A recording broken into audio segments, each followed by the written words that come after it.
aujourd'hui de nous honorer, d'être aujourd'hui dans les studios du groupe Amala Media officiel, jour inaugural de ce studio, dont nous produisons nos bénédictions pour que ce studio devienne un cadre d'échange.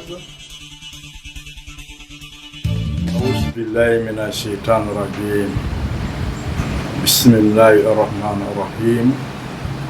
Alhamdulillahi rabbil alamin, ar-Rahman ar-Rahim, Malik yawmiddin, iyyaka na'budu wa iyyaka nasta'in, ihdina as-siratal mustaqim, siratal ladzina an'amta alaihim ghairil maghdubi alaihim waladdallin. Nous rendons grâce à Dieu ce jour-ci, 3 novembre 2025, de nous avoir accordé ce jour, de nous permettre d'être aujourd'hui, de nous honorer, d'être aujourd'hui dans les studios du groupe Amala Media officiel, jour inaugural de ce studio, dont nous produisons nos bénédictions pour que ce studio devienne un cadre d'échange, de sensibilisation, de transmission de messages, de prêches religieux et tout ce qui rentre dans l'amélioration des conditions de vie de l'homme.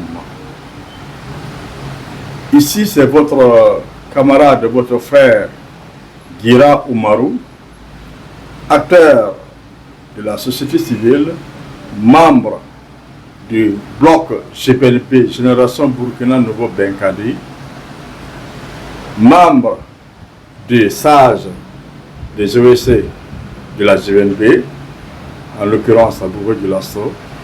Et tout le plaisir est pour moi de prendre la parole sur ce plateau aujourd'hui pour profiter de l'inauguration du studio du groupe Amala officiel et transmettre un message d'appel et d'invite à tous les citoyens du monde épris de paix, de justice, de partage, de pardon, à venir découvrir ce studio dont l'acteur principal, qui est le PDG du groupe Amala officiel, Abouakar Ouedraogo, qui est un acteur infatigable de soutien de son Excellence le camarade Ibrahim Traoré, président de Faso, qui transmet jour et nuit les messages de soutien de notre pouvoir. Ici, dans le studio, nous prions Dieu que ce studio soit un lieu d'échange, un lieu de sensibilisation, un lieu de prêche, un lieu où bon nombre de personnes vont puiser du savoir, de la connaissance au bénéfice de l'humanité. Donc, étant acteurs de la société civile, nous ne pouvons ne pas aborder la situation nationale, sous-régionale et internationale. Nationale d'abord, nous remercions Dieu de nous avoir accordé des dirigeants aujourd'hui qui nous font honneur. Et chaque jour que Dieu fait, nos autorités nous surprennent avec des décisions agréables pour l'amélioration des conditions de vie du Burkinabé. Et vraiment, nous tenons à les remercier, à les encourager à continuer sur cette dynamique. C'est ainsi que le Burkina Faso sera ce que les fils du Burkina souhaitent qu'il soit.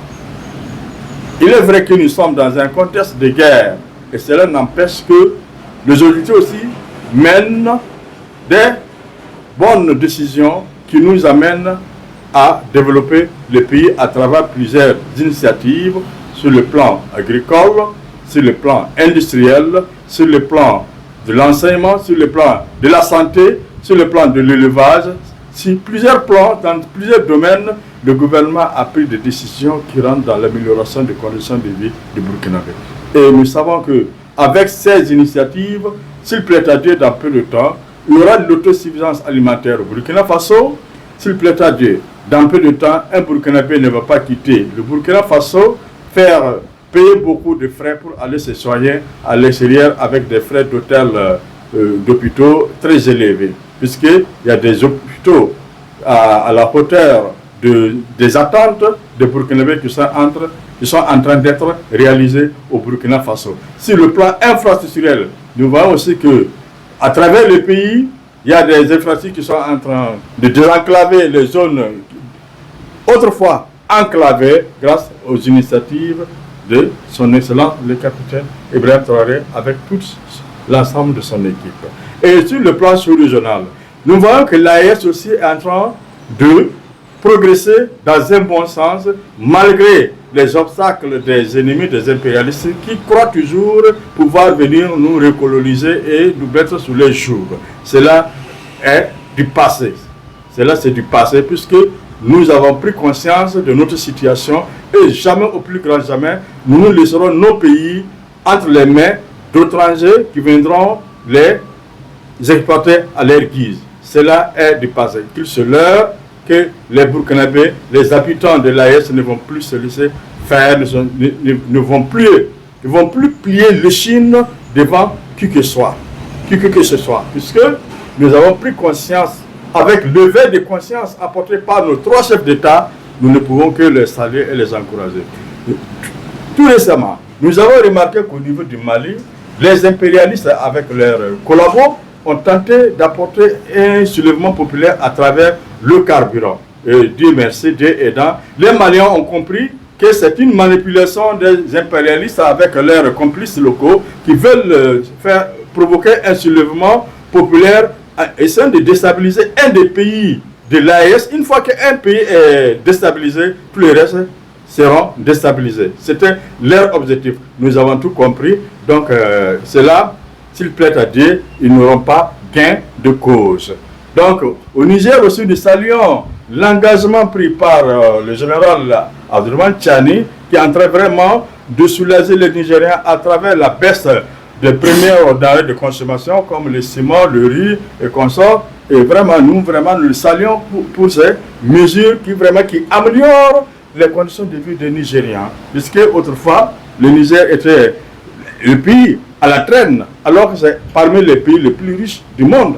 Et si l'impérialisme nous a fait croire depuis fort longtemps que nos pays sont les pays les plus pauvres du monde, alors que c'est pour nous berner, pour pouvoir nous exploiter, nous faisant croire qu'effectivement, nous sommes les pays les plus pauvres du monde. Jamais, loin de là, les pays de l'ES sont parmi les pays les plus riches du monde. Selon les statistiques, 72% des richesses du sous-sol mondial se trouvent dans les Liptako Gourma. Comment nous pouvons être des pays pauvres avec toutes ces ressources sur notre sous-sol? Donc, j'invite tous les fils de l'AES à être fiers et être soudés derrière leur leader, leur président, qu'ils soient des boucliers derrière les présidents pour que les objectifs visés par nous, chefs d'État, soient atteints, et cela sera au bonheur de tous les fils de l'AES, ce sera au bonheur de tous les Africains, ce sera au bonheur de tous les fils opprimés du monde. Parce que le monde est ce qu'il est. Depuis un certain temps, on croyait que les institutions internationales étaient là pour les faibles. Malheureusement, ce n'était pas le cas. Leur objectif, c'est embrigader le monde, les enchaîner autour des idéaux qui ne sont pas réels pour nous faire croire qu'ils sont justes, alors que c'est eux-mêmes qui sont les grands manipulateurs et qui nous manipulent, qui nous ont toujours manipulés depuis des siècles et des siècles. Parce que l'Afrique a toujours été victime de plusieurs systèmes. Les systèmes arabes et les systèmes occidentaux. Et c'est la même école, mais enseignant dans plusieurs langues, dans des langues différentes. Puisque ce qui nous amène les djihadistes aujourd'hui, c'est le même système que l'Occident aussi nous amène, tout en voulant ternir l'image de l'islam, alors que l'islam n'est pas une religion de violence. L'islam est une religion de paix, de soumission, de pardon et de tolérance. Et aujourd'hui, on veut faire croire que l'islam est une religion de violence en tuant des gens au nom de Dieu. Tout cela, c'est une manipulation des idéologies. Donc, vraiment, nous avons beaucoup à dire et compte tenu du contexte national, nous ne pouvons que vraiment remercier Dieu et espérant que dans les jours à venir, ce studio va accueillir bon nombre de personnes qui viendront ici apporter leurs bonnes idées pour la construction du Burkina Faso, la construction de l'AES, la construction de l'Afrique et la construction d'un monde de paix et de justice. Et pour cela, je vais terminer en disant la patrie ou la mort le vaincront, c'est la lutte libère. A façon wala masaya, c'est en taille. Ton bari, ton sarakon, adna tonga. Inch'Allah, dinañu dalal studio Dorossé wala kenn la tuum la tawre barka. Merci.